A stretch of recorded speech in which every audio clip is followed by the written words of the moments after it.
Unreal Engine 5.5 introduces spline meshes into PCG for the first time, allowing us to do things like this, where we can create a procedural rope bridge that can hang as low or as high as you'd want and control where it is the hang off happens. Because sometimes when you have something a little lower than the other side, it would hang more, let's say, to the right because this part is lower than this one. And procedurally, you can, of course, now control things like the plank width, the entire bridge width to make it wider or narrower, and even control things like the railing height.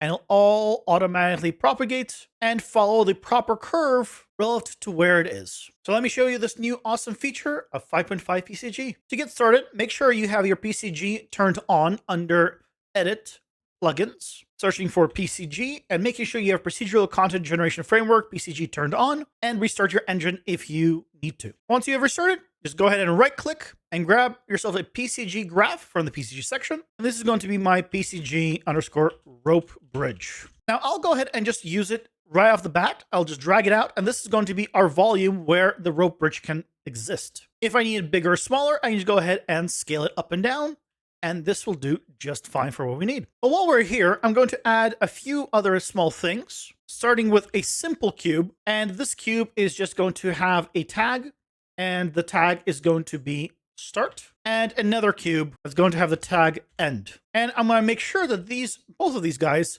are inside the volume. We don't want them outside. And that should be all we need right here. So let's go ahead and open up the PCG graph and get started. The first thing we need to do is get the start and end position, which is the two cubes that we just created. So I'm going to right click and search for get actor data. Under actor filter, instead of self, it'll be all world actors by tag, and the tag will be start. And I also am going to turn on must overlap self.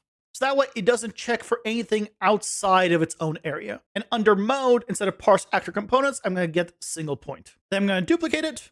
And for this one, I'm going to change the start to end. And now if I select it and press D and debug both of them, you'll see we have a point. It'll be hard to tell, but as I move, you can see there's some Z fighting because the two cubes are exactly on top of each other. So that's great. There's going to be a problem with this. And that is, if I go ahead and scale this, it also will scale the point information. I don't want it to scale the point information. I want it to keep the bounds in case we need it for something, but I want the scale of it to remain to be 1.0. Thankfully, there's a simple note for that called apply scale to bounds. And all of this does is basically keep your bounds as they are effectively, but the scale of the point resets to 1.0. So in our case, I scaled the cube up.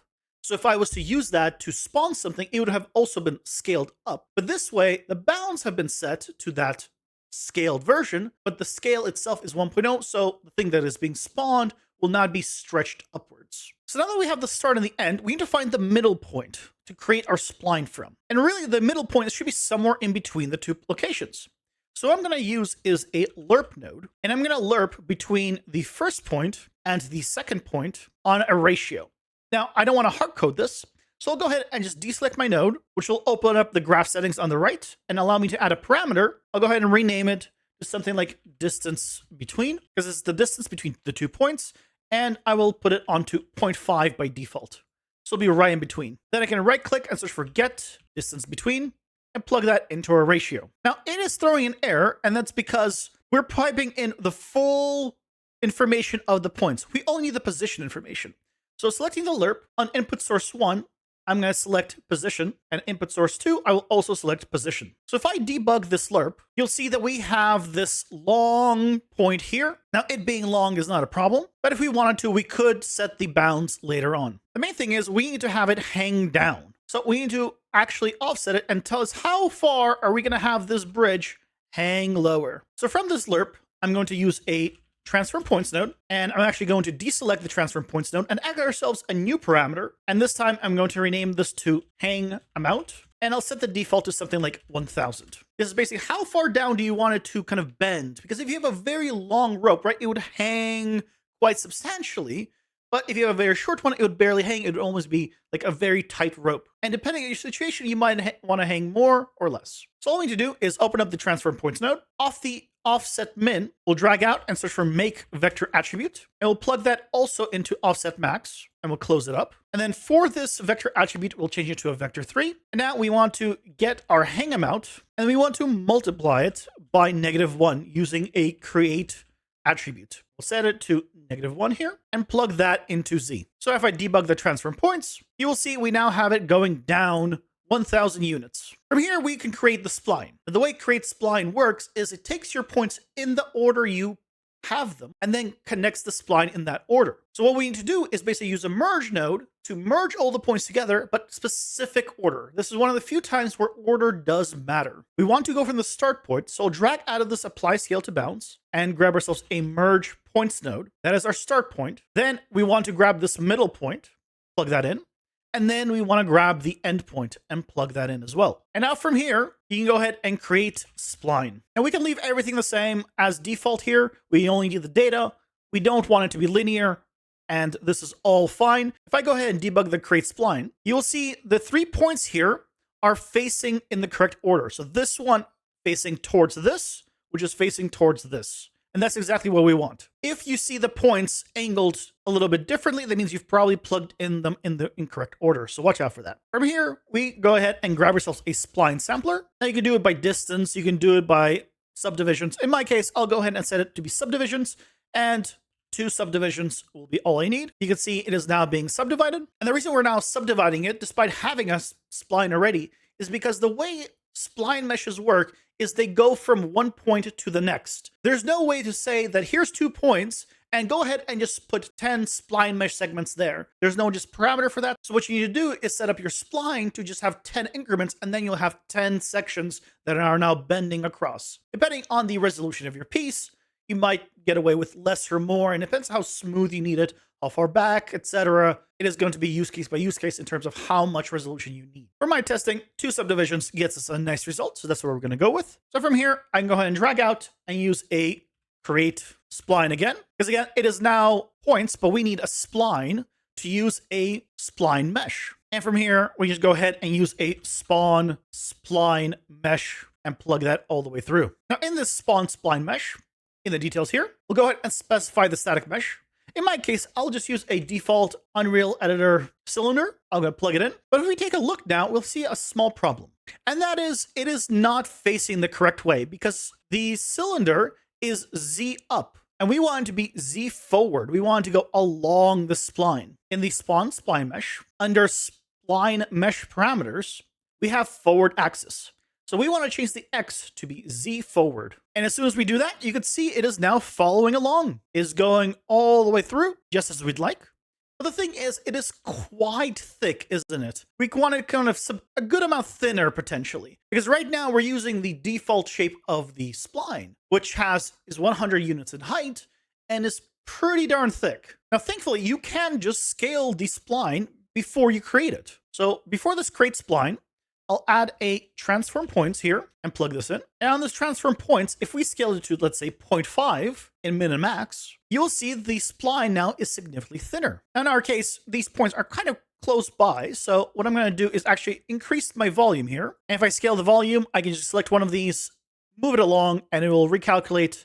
And you can see now we have this nicer, longer bridge that we can work with. So let's go with something like this to start. This seems like a nice thickness. You can absolutely expose the scale to control how thick you want the rope. So that way, if you want it to be thinner or thicker, you can control that dynamically. But for this tutorial, I'll go ahead and hard code some of these values to make it a little bit easier. So this is good. We have one of the splines, but we need the one on the other side. To do that, I'll drag out, do another transform points node, and now we need to move it to the other side right next to it. So I'll go ahead, open it up, drag out of offset min, to grab ourselves a make vector attribute, plug that into offset min and max. The vector attribute will be set to vector 3, and now we need a new parameter. So I'll go ahead and deselect the node, go to our parameters here on the right, and go ahead and rename this one to be bridge width. I'll also set it to be 1,000 units by default.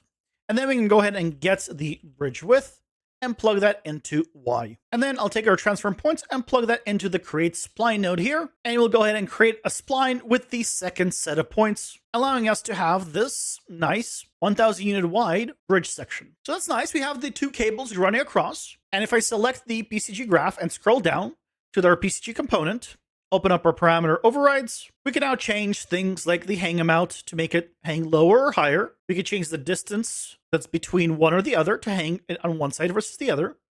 Of course, you can go over and too far and break things. So you got to be careful of how far you push it, but that will depend on your specific configuration. And we can make the bridge wider or narrower if we need to. But of course, there's no real bridge yet. We need to add the things people walk on, the planks. I'll go ahead and comment all of this section. I'll call them the main ropes that make up the bridge. And then we need to go ahead and set up the planks. Now, the planks will also be off of the original spline here, but we need a slightly different spline sampler for it. So I'll go ahead and duplicate the spline sampler and plug the create spline into here. We want to control how many planks actually appear. You can absolutely configure it under a specific number of planks, and it'll do the math itself, or you can configure it under the distance of planks, which for this setup, personally, I would prefer to do a distance control. So that's what we're going to be setting up. But you can absolutely change the sampler to be a total number. And you would do that by doing number of samples instead of distance. We'll go ahead and select distance in our case. Now I'll deselect it and add ourselves another variable, which I will go ahead and rename to plank separation distance. And I'll set the default to something like 500 for this. Let's open up the spline sampler. And I'm going to right click and get plank separation distance. And we want to plug that into our distance increment near the top here. From here, I'll go ahead and spawn our planks, which in my case is just going to be the default cubes that come in Unreal. So I'll go ahead and select cube in our static mesh spawner. And immediately you can see, well, we're getting a lot of cubes. This is great. But the problem is they're not kind of in the right location and they're not the right size. So before the static mesh spawner, let's go ahead and add ourselves a transform points. And we'll plug it in right between the two. And we'll also deselect the transform points and add ourselves a new variable to go along with it. This time it is going to be our plank width. Now we're going to treat this as a scale. The actual cube is 100 units in size. So if I go ahead and set it to something like 4, it's actually going to be 400 units in size because we're scaling it. You can absolutely do some math by dividing it by the size of your mesh and then multiplying by a value to get the actual full distance of it instead of a scale. But in our case, we'll go ahead and use scale for this demonstration. So we'll go ahead and set plank width to 4, so 400 units by default. So now off of this transform points, we need some vector attributes. I'll go ahead and duplicate this make vector attribute from below and put it up here, and we'll plug it into offset min and max. And we'll also duplicate another one and plug it into scale min and max. And then we'll close up the transform points. Now on the transform points, don't forget to uncheck uniform scale. This is going to be important and easy to forget. And because the pivot point of the cubes is in the center and not on the side, we need to offset it by half of the bridge width. So we can go ahead and search for get bridge width. And then we can divide it by a create attribute set to 2. And this is going to be plugged into Y for the offset. And then for the scale, we're going to search for get plank width for the X value. For the Y value, we're going to take the bridge width and divide it by, but instead of divided by 2, change it from 2 to 250, which gets us a nice section right where we need it to be for the scale for the width. And then we'll go ahead and duplicate this create attribute. And this is for the height of the planks. I'll change it to something like 0.2 and plug it into the Z. And if we take a look, we have, well, a bridge in a sense. Now, the planks are a little bit too far apart for this situation, but we can select it, go to the PCG component, and tweak our plank separation distance to put them closer together. Or if we like the distance between them, we can just increase the plank width and make them wider or narrower. And if we play around with this, we can get a slightly different result. Now, this one on the left here is the start. And we know that because if we change the separation distance, the first one doesn't move ever. So the rope starts where the plank isn't available yet. There's a few ways of getting around this, but the easiest way is honestly to offset the start of it. Thankfully, on the spline sampler, there's a node just for that. I'll go ahead and open it up and then move it just all the way up because it is a very long list of things. So up here near the top, we have the start offset, which is what we want. And to use it, we'll go ahead and grab our plank width, duplicate it up top, and then keep in mind that this is a scale thing. So we're going to multiply it by the size of our cube. So I'm going to create attribute, and with 100, I want to move it just a bit further than that. So I'll actually multiply it by 150, and that will be our start offset. And then I'll go ahead and put it back down once I close it up. If we take a look, the start of it is considerably better. If I go ahead and select it, scroll down to the PCG component, we can go ahead and adjust the distance here, and that first one will always be consistent. and then we can adjust the thickness and everything relative to it, just like so. Now, the reason I moved it up 150 there is because as I'm scaling the plank here, you could see it is trying to keep that first line exactly where it was. So by moving it over by half of its width, effectively, we're making sure that the start of it is in the right location, even though the pivot is in the middle, effectively allowing us to make it seem like it's scaling not from the center, but from one side, which makes it just a little bit easier to control, I feel. Now, as always, the project files for this will be available on my Patreon, where you can join these wonderful people here in supporting what I do. It really means a lot. If you'd like to join the community, links to it are always down in the description below. Then you can get to the patrons. Let's get back to it. But this is nice. We now have a simple just bridge with some planks, but now we need to get the railings in and connect the railings. And to get the handrails, all we need to do is move the points up. We don't want to move them up in absolute up. I want to move them up relative to the curve. So that way, when we have the railing, it is correct relative to the curvature of the actual base. So what we want to do is search for a transform points again, because we want to move the points upwards. And I'll also deselect it and add ourselves a new parameter, and I'll rename it to railing height. I'll put it something like 500 units into the air. And now we want to take the main rope transform points and this transform points. Before we do a create spline, we'll plug them into here from both of these. I'll open it up, duplicate this make vector attribute, and plug that into offset min and max. And then I'll go ahead and get our railing height that we just created and plug that into Z for its height. And then we can close up this transform points. And then we can use this transform points and plug it back right into our create spline. And immediately you see that we now have the nice rope right on top here connecting everything. And again, if I want to, I can go ahead and modify the railing height and move it up and down. And you'll see as I move it up, it gets more or less curved, which we can really exaggerate if I change the hang distance to be quite substantially larger, something like this. And then I move the railing height up, you can see that intersection gets more and more sharp because it's relative to the curvature here of the base. But now that we have this, we want to now actually have the railings connected, because it doesn't make sense to have the railings just hanging there in both scenarios. For that, we can utilize the bottom loops and the top loops and basically connect between each one. The first point with the first point, the second point with the second point, etc. For that, I'll go ahead and add an extra PCG graph. And this is going to be our PCG loop rope connection. And I'll drag it over here to create a loop node. Then I'll go ahead and double click on it to open it up. For the input, I have the bottom rope and the top rope, both set to loop, both set to points and required. And the output, we're outputting a simple spline that is set to normal pin status. So all we need to do here is quite simple. We take the bottom rope index and we merge points with the top one. This gets us 2 points combined. Then I'll do a simple transform points here. And this is simply to scale the rope down a little bit. So I'll set it to be like 0.25. So that way the connections just aren't very thick. And we can adjust this to be bigger or smaller. And then from here, we just do a create spline and plug the spline right into our output. So here is our node. So now we need the top and the bottom. Now we have the bottoms split up, but the tops here are combined. We can combine both the bottoms and both the tops and just pipe them all through at the same time. So I'm going to take the transform points of the bottom one. I'm going to merge the points with the second one. And then I'll go ahead and merge the points from this transform point to get the same amount as well. And then these are now our bottom rope points. And these are our top rope points. But we can't plug them in like this. We need an attribute partition first. Let's grab ourselves an attribute partition. And this attribute partition we'll set to index. So that way it goes through every single point for both the top one and the bottom one. And then we'll plug them into the bottom rope and the top rope. And then I'll duplicate this spawn spline mesh and I'll plug that in right through. So we just use the same cylinder under the same settings. But if we need to, we can always swap it out here. And if we take a look, well, we now have the rope. But here's the thing. You might want to have this rope appear closer or further apart, because this is currently using the main rope divisions. So let's adjust for that. And let's also slightly thicken up this rope. It seems a tad thin. We'll do that in the rope connection. Here on the transform points, instead of 0.25, we'll just scale down to 0.5. Here in the main rope, we have this one sampler doing all of this. And if we want to resample it down the line, well, we need to account for that. So before this merge points, I'm going to drag out here and search for create spline. And I'll make sure to reconnect both of these into the create spline. And now if I go ahead and move this out of the way,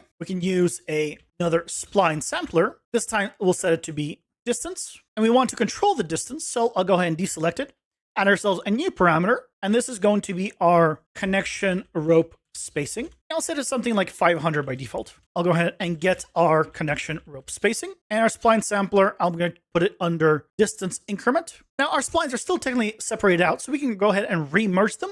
But of course, now it complains that we haven't done this for the bottom section. Now, I can go ahead and just duplicate this down here, but we want to make sure that the splines are separated before it goes in. Otherwise, if we combine one with the other, it'll create a full spline and add points where we don't want them. So to get around that, we're going to use 2 transform points instead of 1 here. I'll duplicate the transform points so it has all the same settings, and I'll plug in the same things, offset min and max, as I had on the bottom one. And instead of this top one going into the bottom, I'll deselect it here, and I'll have it go into this top one. And this will go ahead and go back to the create spline as it had before. Visually, nothing has changed here, but we now have access to both of these separately, which means we can plug both of these into this create spline here. And then from the spline sampler, we'll plug that all the way through. Now, one thing you might notice is an error. It says data to loop does not have the same number of entries for all pins. And you may be wondering, well, how is that? We're using the same points under the same spline sampler. What is going on? Well, it's because in our bridge here, we have the points quite high up. So if I move this bridge a little bit lower, you can see now we get our rope pieces and everything is fine. Because right now, it only behaves inside of the bounds. And when it's outside the bounds, even if this point is inside, you can see things don't quite work. So you want to make sure that the entire bridge is within the bounds of your volume. And you can always increase the volume if you need to. I've been moving it kind of up and down, but you can absolutely move this to the sides and everything connects as you see here. And now if I go ahead and select it, scroll down to the PCG component, I can also now change the spacing of the rope so I can make it really far apart, or I can have tons of them really close together and adjust as needed. And this is of course just scratching the surface of what's possible with spline meshes. But I figured I'd show you guys something interesting, like a rope bridge where you can start utilizing spline meshes in multiple areas and combine them together to make something a little more intricate. And if you're trying to figure out where could you possibly use this on a more procedural way, check out this video right here where I show you how to use pathfinding using PCG, and you can also attach your ropes right to that path.